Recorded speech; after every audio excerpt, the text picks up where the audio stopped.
ये कहानी है जादुई मंदिर की। अयोध्या नगरी में रानी नाम की 11 साल की लड़की अपने माता पिता के साथ रहती थी। रानी की माँ का कुछ साल पहले ही देहांत हुआ था और रानी के पिता उससे बहुत प्यार करते थे, परंतु रानी की सौतेली माँ माधवी उसको बिल्कुल भी पसंद नहीं करती थी।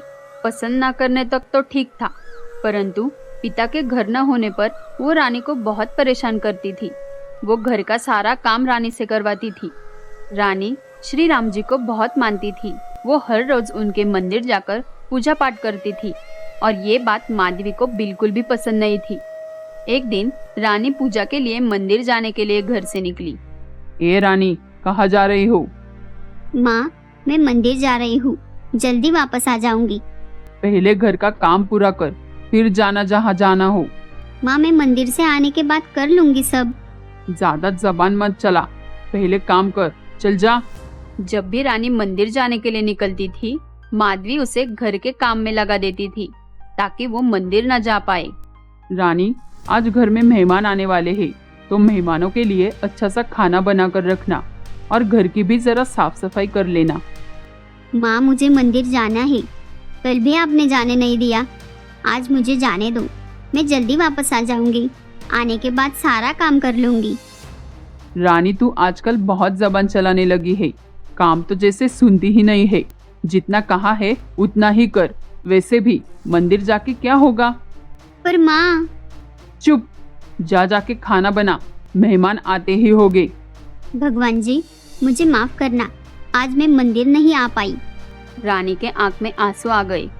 11 साल की बच्ची से माधवी घर का सारा काम करवाती थी और बेचारी चुपचाप अपने माँ की बात सुनती थी। अब कई बार ऐसा होता है, जब रानी मंदिर जा रही होती है तभी उसकी सौतेली माँ उसको बहुत सारा काम बता देती है। उस वजह से रानी मंदिर नहीं जा पाती थी। अगले दिन माधवी रानी के पास एक बैग देती है और कहती है, रानी, इस बैग में 50 रुपए है, जा बाजार जाके कुछ फल और सब्जी लेके आ।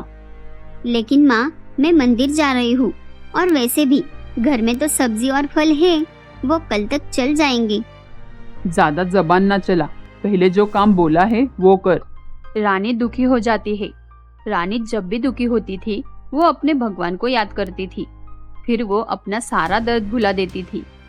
एक बार तो रानी की सौतेली माँ ने हद ही कर दी। रानी जब स्कूल जा रही थी तो वो उसे रोक लेती है। रानी, आज तुम स्कूल मत जाओ, मुझे बाजार से कुछ सब्जियां चाहिए और घर की भी साफ सफाई करनी है। माँ, सब्जी तो मैं स्कूल से लौटूंगी तब लेके आऊंगी और घर का काम मैं वापस आते ही कर दूंगी, पर कृपा करके मुझे स्कूल जाने से ना रोको। एक दिन स्कूल नहीं गई तो कौन सा पहाड़ टूटने वाला है? हाँ, नहीं तो अब जल्दी जाओ, सब्जी लेकर आओ, वापस आकर तुम्हें घर भी साफ करना है। ना चाहते हुए भी रानी माँ की बात सुन लेती है, परंतु वो बहुत दुखी हो जाती है। बाजार से सब्जियां लेके आती है और घर का सारा काम कर देती है। उसके बाद जब माँ दोपहर को सो जाती है तब रानी एक नदी के पास जाकर बैठ जाती है। रानी भगवान से कहती है, भगवान जी, मैंने तो माँ से कभी कुछ नहीं मांगा, ना कभी उनसे ऊंची आवाज में बात की। मैंने हमेशा उनसे प्यार किया, तो मेरी माँ मुझसे इतना बुरा बर्ताव क्यों करती है? अब तो मुझे मेरा स्कूल भी छोड़ना पड़ा। पता नहीं माँ मुझसे कब प्यार करेगी। क्या मुझे माँ का प्यार कभी नहीं मिलेगा? क्या मैं इतनी बुरी हूँ? ऐसा कहकर रानी रोने लगती है। तभी उसे याद आया, माँ के जगने का समय हो गया है। जैसे ही वो घर जाने के लिए उठती है तो उसे वहाँ एक छोटा सा मंदिर दिखाई देता है। आसपास देखती है तो उसे कोई नहीं दिखता। वो उस मंदिर को घर लेके जाने का सोचती है। क्यों ना मैं ये मंदिर घर लेके जाऊँ, इससे मुझे मंदिर भी नहीं जाना पड़ेगा और मैं घर में ही किसी भी समय पूजा कर सकती हूँ। रानी मंदिर को घर लेके जाती है और उसे साफ कर कर अपने रूम में रख देती है और भगवान की पूजा करती है। अब हर दिन रानी जब चाहे तब भगवान की पूजा करती थी। मंदिर के आने के बाद रानी का सब काम अपने आप ही हो जाता था। जब भी माधवी रानी को कुछ काम करने को कहती थी तब रानी के कुछ करने से पहले ही सब काम हो जाता था। रानी, जाके बाथरूम में पड़े गंदे कपड़े अच्छे से धो ले और हाँ, ध्यान रहे सब कपड़े अच्छे से निकल जाने चाहिए। हाँ माँ, आप चिंता मत करो, मैं अच्छे से धो दूंगी। रानी जैसे ही कपड़े धोने जाती है तो वो देखती है कपड़े पहले से ही धुले हुए थे। अरे ये क्या, कपड़े तो धुले हुए हैं। ये सब क्या हो रहा है? कल भी बर्तन पहले ही धुए हुए थे और आज ये। रानी को कुछ समझ नहीं आ रहा था कि ये सब क्या हो रहा है।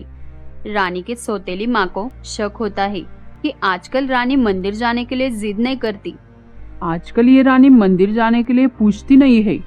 काम होने के बाद सीधा अपने कमरे में घुस जाती है। जाके देखती हूँ क्या कर रही है। माधवी रूम में मंदिर को देखकर आग बबूला हो जाती है। रानी तू ये मंदिर कहाँ से उठा कर ले आई है? कहीं चोरी करके तो नहीं लाई? नहीं माँ, मैंने मंदिर की चोरी नहीं की। मुझे मंदिर नदी के तट पर मिला। अच्छा, झूठ बोल रही हो। कामचोर और आलसी तो तू थी, पर अब तू चोरी भी करने लगी। नहीं माँ, मैं झूठ नहीं बोल रही हूँ और ना ही मैंने कोई चोरी की। मुझ पे विश्वास करो माँ। रुक, आज तो मैं तुझे ठीक करती हूँ। आज तो तू मार खा के ही रहेगी। जैसे ही माधवी रानी को मारने जाती है तभी मंदिर से तेज रोशनी निकलने लगी और फिर आवाज आई, रुको, ये तुम क्या कर रहे हो इस मासूम के साथ? ये बच्ची तो सिर्फ तुम्हारा प्यार चाहती है और तुम इसे तकलीफ देना चाहती हो। तुम्हारे सताने के बावजूद भी इसे सिर्फ तुम्हारी ममता की जरूरत है। कोई सगी माँ से भी इतना प्यार नहीं करता उतना ये बच्ची तुमसे करती है। भगवान श्री राम जी की बात सुनकर माधवी की आंखें खुल जाती है। उसे अपने गलती का एहसास हो जाता है। भगवान जी, आपने मेरी आंखें खोल दी। आज से मैं रानी को कभी परेशान नहीं करूंगी। उसे बहुत प्यार करूंगी। मुझे पता ही नहीं चला कि मैं रानी के साथ इतनी बुरी कब हो गई। ऐसा व्यवहार तो किसी पराये के साथ भी नहीं करना चाहिए, जैसा मैंने अपने बेटी के साथ किया। अब मैं रानी को अपने बेटी से भी बढ़कर प्यार करूंगी। रानी माँ की ये बात सुनकर खुश हो जाती है। आखिर रानी को जो चाहिए था वो उसे मिल गया। भगवान जी रानी के माँ से कहते हैं, ठीक है, आज से रानी के साथ कोई दुर्व्यवहार हुआ तो उसका अंजाम बुरा होगा। उस दिन के बाद माधवी रानी का बहुत ख्याल रखने लगी और वो भी रानी के साथ हर सुबह शाम भगवान जी की पूजा करने लगी। रानी की भक्ति की शक्ति ने न कि सिर्फ उसका जीवन बदला, उसके साथ साथ उसकी माँ का भी स्वभाव बदल दिया।